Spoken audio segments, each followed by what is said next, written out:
นี่นี่ออกก้อนหนึ่งหรือว่ามิดหนึ่งหลักฐานเลยนี่เนาะก้อนหนึ่งมันออกโอ้ต้มอันต้มก้อนมันเงินทั้งเบิดมันเท่าไหร่ล่ะ5 ก้อนอันนี้ทั้งเบิดมันหาก้อนแล้วมันหาก็ออกก้อนหนึ่งสิบ่โดยโอ้นี่เด้พี่น้องนี่น้องเพิ่นให้เบิ่งบอกพ่อเพิ่นให้พ่อเพิ่นรับผู้นำว่ามันกินแล้วมันได้ผลมันออกอีดีเดี๋ยวให้สิส่งรูปให้ทั้งพ่อกับแม่เราเบิ่งเด้อโดยแม่กินหลายหักไม้เอาหักไม้นั่นหักไม้นี่ก็บ่เซาซ้ำก็บ่ออกเลยแต่กินหักไม้ที่เบาตูนให้นี่มันออกเมื่อคืนนี่กินมาทุกอย่างแล้วยาก็กินแล้วแต่มันก็บ่ได้ผลแม่นบ่แม่นจนเงินกว่า10 ล้านพุ่นจังหาตอนก็เงินผู้ใหญ่ให้10 ล้านนั้นก็เบิดก็บ่เซาซ้ำมีแต่หักไม้ที่เบาตูนให้นี่มันเซาเลยโอ้ยสาธุแล้วฉลาดเลยเนาะ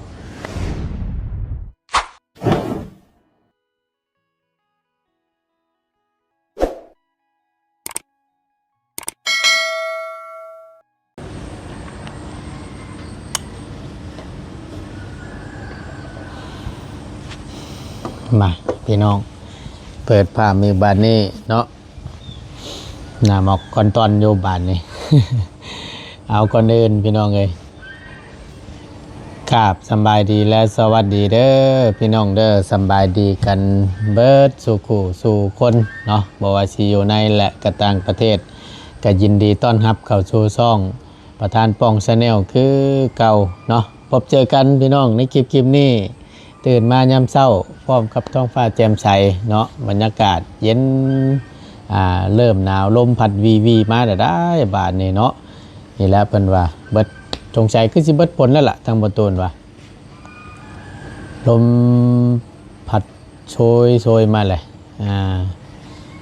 สิเบิดหน้าฝนแล้วบาดนี้เข้าสู่ฤดูหน้าหนาวแล้วบาดนี้เนาะนี่แหละเพิ่นเว้าอยู่11เดือน11หัวลมต้องเดือน12หัวลมเต้าเพิ่นว่าอันนี้ก็สิแม่นแล้วเดือน11หัวลมต้องแล้วก็เริ่ม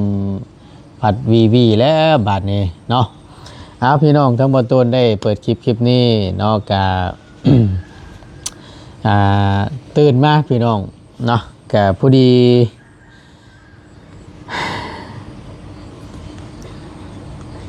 เห็นทั้งน้องน้ำเพิ่น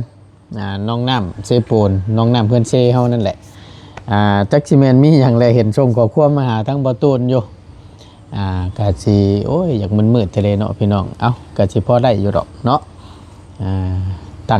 งกล้องกับดงเด้งอยู่จักสิล่มยามใดแล้วนี่ก็ได้ โอเคพี่น้องเดี๋ยวบ่ตูนสิพังน้ำกันเนาะมีอย่างข่าวอย่างนี้บาดนี่ทุกเทื่อบ่เห็นอัดข้อความเสียงมาหาพี่น้อง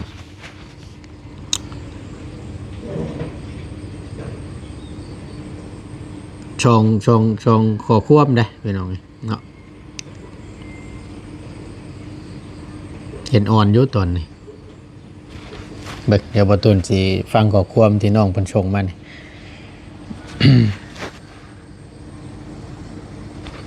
โดยสบายดีจะบอกเบาตูนที่เบาตูนให้หักไม้แม่ควาย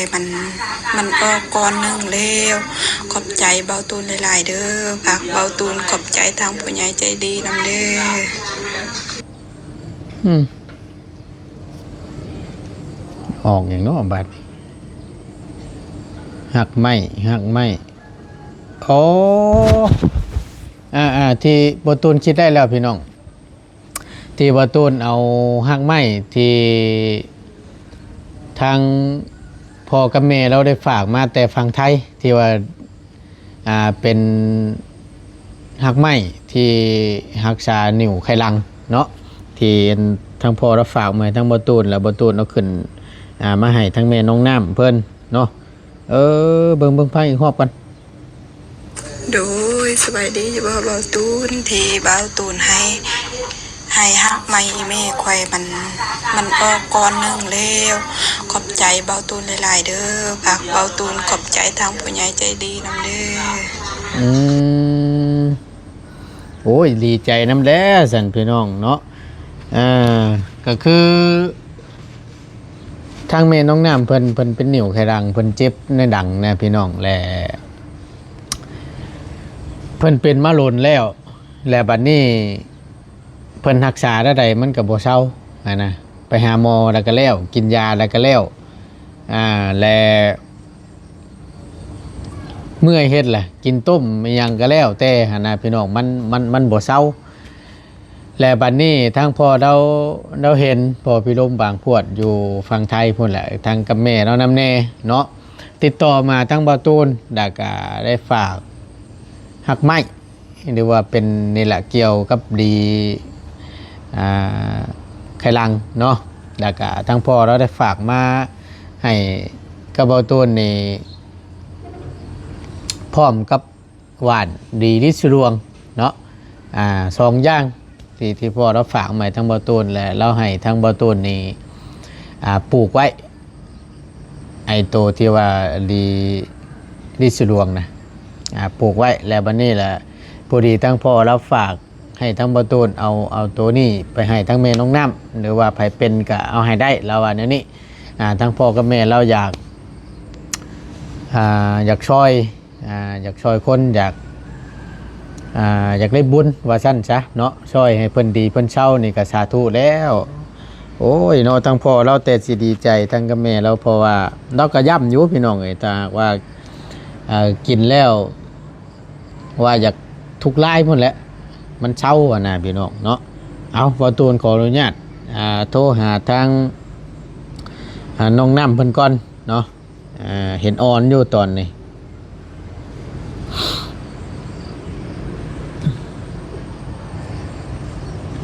ติดบ่ดิฮัลโหลน้องสบายดี สบายดีเด้อน้องน้ำเด้อ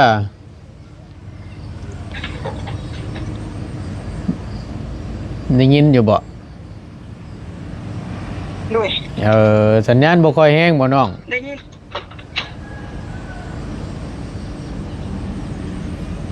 สัญญาณบ่ค่อยดีเนาะได้ยินบ่ดูโอ้พอดีเองตั้งง่ายตื่นว่าก็ได้ยินที่เจ้าชงขอควมมาหานั่นน่ะมันเป็นอะไรก็แม่เจ้ากินแล้วมันออกจันบ่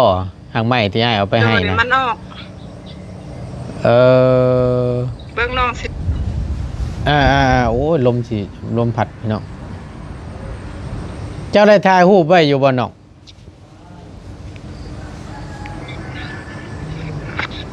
โดยน้องถ่ายมาแล้วชงมาให้เบิ่งนี่เด้อบ่ได้เด้อโดยน้องส่งค่ะชงแล้วบ่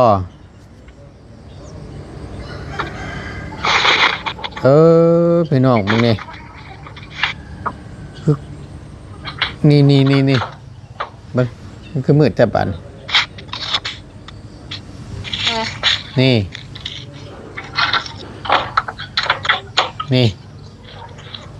ออกก้อนหนึ่งหรือว่ามิดหนึ่งหลักฐานเลยนี่เนาะก้อนหนึ่งมันโอ้ต้มอันต้มก้อนมันทั้งเบิดมันเท่าไหร่ล่ะ5 ก้อนอันนี้ทั้งเบิดมันหาก้อนแล้วมันหาก็ออกก้อนหนึ่งสิบ่โดยโอ้นี่เด้พี่น้องนี่น้องเพิ่นให้เบิ่ง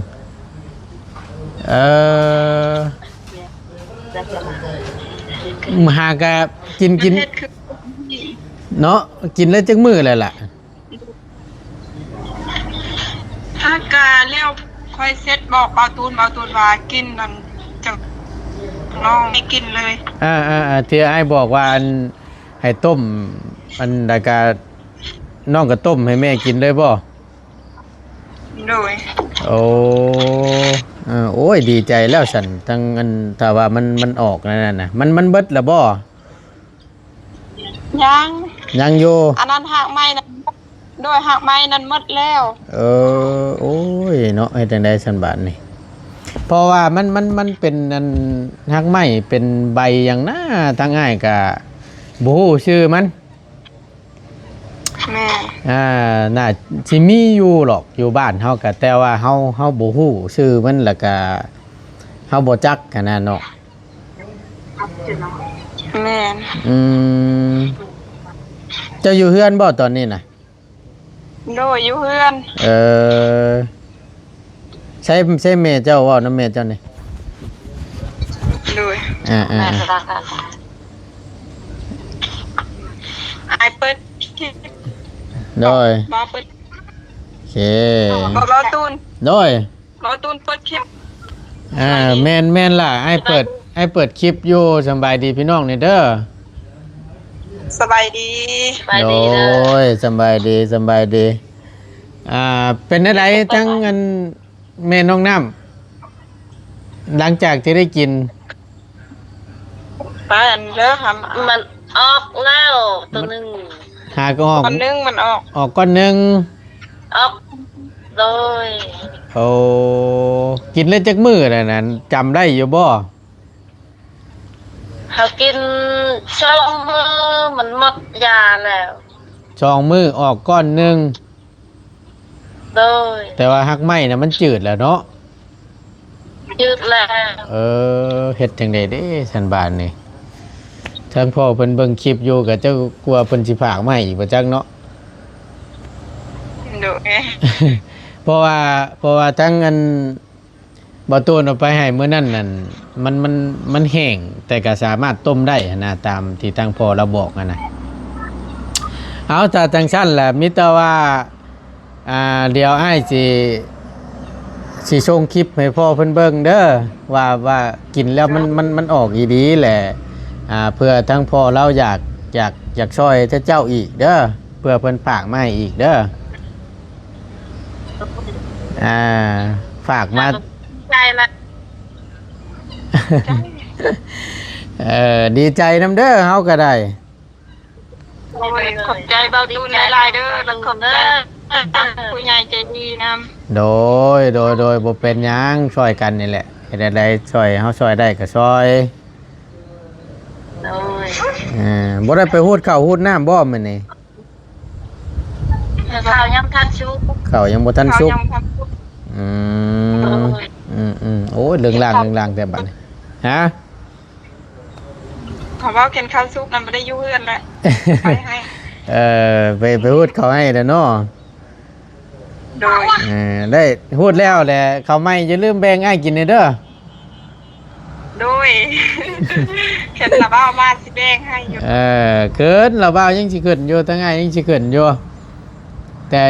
เก็บงานทั้งปีก่อนเบิ่งก่อนสิขึ้นไปดินไปเยี่ยมไปยามอยู่ดอก เลย ผลบ่ได้ตกบ่ทั้งพุ่น ต้นตกคือกันแต่เมื่อนี่มันเศร้าแล้ว อืม เศร้าเมื่อตกกระตุก เมื่อวานนี่ก็ตก บ่ โดย เมื่อวานนี่ตกบ่เมื่อวานนี่ โดย แมนคุณตก อืมเบิ่งเด้อพ่อเราสิอ่อนอยู่บ่เนาะเราถามอยู่ว่าเป็นจังได๋แน่อันทางแม่น้องน้ำเพิ่นกินแล้วดีขึ้นแล้วบ่ว่าซั่น โดย ทางอ้ายก็ได้ยังบ่ได้ให้คำตอบเราซ้ำเพราะว่าก็ยังพังผลอยู่หั่นนะว่ามันเป็นอะไรมันออกบ่หรือว่าจังใดนะเอาก็ดีใจน้ำหลายๆเนาะ ออกเมื่อคืนนี่แม่จะตายหรือว่า เจ็บจนอยากตาย แม่ โอ้ยกระแนวมันแหละเนาะให้ได้ๆซะเบิ่งก่อนบักใหญ่หนึงตอนเจ้าไปกวดตอนนั้นน่ะมีจังมิดก่อนเจ้าว่านะ ฮะ 5มิด โดย โอ้ถ้าว่าออกมิดหนึงยังเดือซีนี่เนาะ โดย ถ้าว่าได้กินต่อเนื่องก็สิออกเบิดประจักษ์นี่ แมนก็ กันกินตัวเนื่องยันมันออกเลย อืม อากาหมอน อันได้ล่ะ เขาบอกแค่กินลายหม้อนั่นก็ออกหมดอยู่อย่าง เนาะอันนี้แค่หมอเดียวเนาะ หม้อขนาดหม้อเดียวกับมันออก อืมโอเคฉันหลายมิแต่ว่าเดี๋ยวไอ้สิอ่าบอกพ่อเพิ่นให้พ่อเพิ่นรับผู้นำว่ามันกินแล้วมันได้ผลมันออกอีดีเดี๋ยวไอ้สิชงรูปให้ทั้งพ่อกับแม่เราเบิ่งเด้อ โดย โดย ที่แม่กินหลายหักไม้เอาหักไม้นั่นหักไม้นี่ก็บ่เศร้าซ้ำก็บ่ออกเลย อ๋อ ได้กินหักไม้ที่เบาตูนให้นี่มันออกเมื่อคืนนี่ กินมาทุกอย่างแล้วยาก็กินแล้ว แต่มันก็บ่ได้ผลแม่นบ่ แม่นจนเงินกว่า10-20ล้านพุ่นจังหาตอนก็เงินผู้ใหญ่ให้10ล้านนั้นก็เบิดก็บ่เศร้าซ้ำ อืม มีแต่หางไม้ที่เบาตูนให้นี่มันเศร้าเลย โอ้ยสาธุแล้วฉลาดเลยเนาะโอเคฉันดีใจน้ำหลายๆแล้วน้องเด้อ โดย โดยให้เช่าไว้เดี๋ยวบ่แน่เพื่อทั้งพ่อกับแม่เราเห็นอาจสิชงมาให้อีกบ่จักแต่เพิ่นชงมาให้ก็สาธุแล้ว แม่ พอได้กินต่อเนื่องให้มันออกให้มันเบิดจ้ามันเจ็บทรมานเนาะ โดย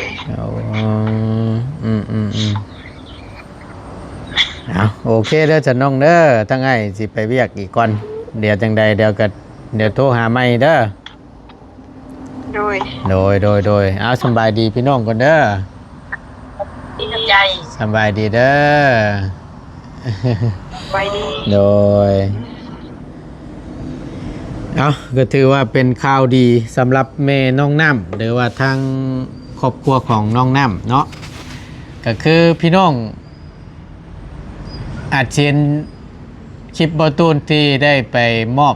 ฮักไม้ฮักยาให้ตอนที่บอตูนขึ้นเชฟโปรดรอบก่อนนะพี่น้องถุงหนึงแห่งมันแห้งแล้วล่ะมันแห้งมันบอตูนตากไว้มันแห้งเป็นที่เรียบร้อยแล้วทั้งบอตูนก็ได้ถามทั้งพ่อเพิ่นว่าถามว่ามันแห้งจังซี่นี่สิต้มได้อยู่บ่พ่อว่าเราว่าต้มได้เราว่าบ่เป็นหยังเราว่ามันมีอยู่3อย่างที่องค์ประกอบโดยรวมอยู่ในฮักไม้ชุดนั้นหนึ่งมันมีบอตูนบ่ฮู้ชื่อ2อย่างนี่จักสิแม่นชื่อหยังฮักไม้ที่ทั้งพ่อเราฝากมาให้นี่มี2อย่างที่บอตูนบ่ฮู้ชื่อพ่อกับแม่เราก็บอกอยู่แต่ว่าบอตูนลืมแหละตอนนั้นมีมันเป็นเครือน้อยๆเราโค้งมาใส่หลักประมาณนี้แหละความยาวเพิ่นประมาณนี้โค้งมาหลักซองแล้วก็เป็นต้นไม้เป็นต้นไม้แบบโบแมนหากโบแมนว่าหากไม้ใหญ่ๆแล้วผ้ามาตากแดดโบแมนพี่น้องเลยเป็นต้นไม้คล้ายๆแบบว่าคือต้นหญ้าเฮาทั่วไปนี่นะแต่ว่ามันก็มีชื่อของมันอยู่แล้วก็3นี่แม่นคิมินหรือว่าขมิ้นนะใส่น้ำกันโดยรวมเนาะมีอยู่3อย่างโอ้ดีใจน้ำลายก็ถือว่าถ้าว่ามันออกเบิดนี่ก็โอ้ถือว่าได้บุญหลายแหละเนาะทั้งพ่อเราก็อยากช่วยบ่ได้หวังผลหยังทั้งพ่อเราก็เสียค่าฝากมาแต่ทั้งผลก็แพงอยู่ได้เนาะแล้วก็ทั้งบาตูนไปฮับเอาอยู่ทางฝั่งลาวนี่ก็ได้เสียคือกันซึ่งแตกต่างกันคือทางฝั่งไทยเนาะ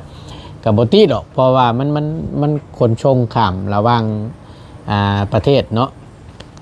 ข้ามแม่น้ำโขงมานะถ้าว่าอยู่บริเวณเมืองลาวเฮาหรือว่าประเทศลาวเฮานี่ก็ขนส่งนี่ก็เก็บเงินปลายทางสำนักพี่น้องไงเนาะ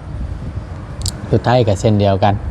ส่งฮอดอันนี้เพราะว่าเพิ่นนำข้ามเข้ามาอีกเด้ไปหับไปหยังไม่อีกน้ำเนนะเนาะก็ถือว่า เป็นมื้องามยามดีหรือว่าข่าวดีสำหรับทางครอบครัวของน้องน้ำเพิ่นเนาะเงินตามที่น้องเพิ่นเว้าเมื่อกี้นี่ผู้ใหญ่ให้10-20ล้านไปรักษาซื้อยามากินก็บ่เซาหักไม้กินทุกรูปแบบก็บ่เซาจนได้มากินหักไม้ที่บ่ตูนเอาไปให้น้องเพิ่นหม้อเดียวออก1มิตรเดี๋ยวบ่ตูนสิส่งให้พอเราเบิ่งเนาะเพื่อว่าพอใหญ่ใจดีเพิ่นอยากฝากมาอีกให้มันดีมันเศร้าหั่นนะแล้วก็ได้บุญนํกันพี่น้องเนาะเอาก่อนอื่นทั้งบ่ต้นก็ถือว่า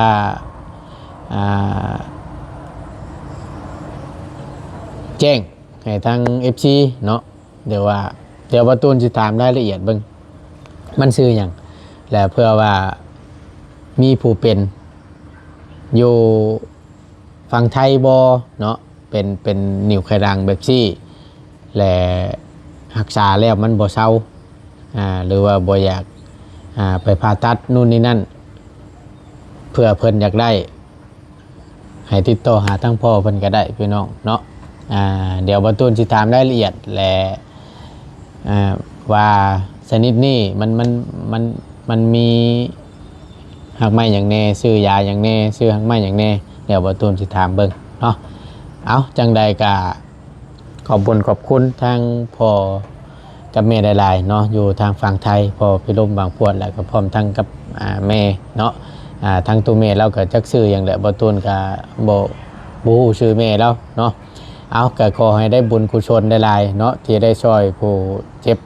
ผู้ทุกข์ผู้ยากจังซี่เนาะก็ขอให้อยู่ดีมีแฮงความเจ็บอย่าสุได้ความไข้อย่าสุมีปรารถนาสิ่งใดขอให้สมคำมุ่งมั่นรักปรารถนาเด้อพอเด้อบ่ว่าเสร็จธุรกิจการงานใดๆค้าขายยังอยู่ณตอนนี้ก็ขอให้ประสบผลสำเร็จขอให้เฮงๆปังๆร่ำๆได้ด้วยสาธุเด้อเนาะไปพี่น้องทั้งหมดต้นก็สิได้เข้าไปบ้านเทิมก่อนบาทนี้เนาะจังไดก็ขอบคุณขอบใจทางพ่อแม่พี่น้อง FC บัดสุขุสุคนที่เข้ามาเป็นกำลังแห่งใจและติดตามรับชมคลิปโดยบ่ข้ามโฆษณาสิ่งที่สำคัญเนาะสำหรับคลิปนี้พอตูนจบลงไปเพียงจำนี้ก่อนอยู่ดีมีแฮงเนาะพบเจอกันคลิปหน้าพี่น้องสบายดีพี่น้องไปแล้วเด้อเนาะ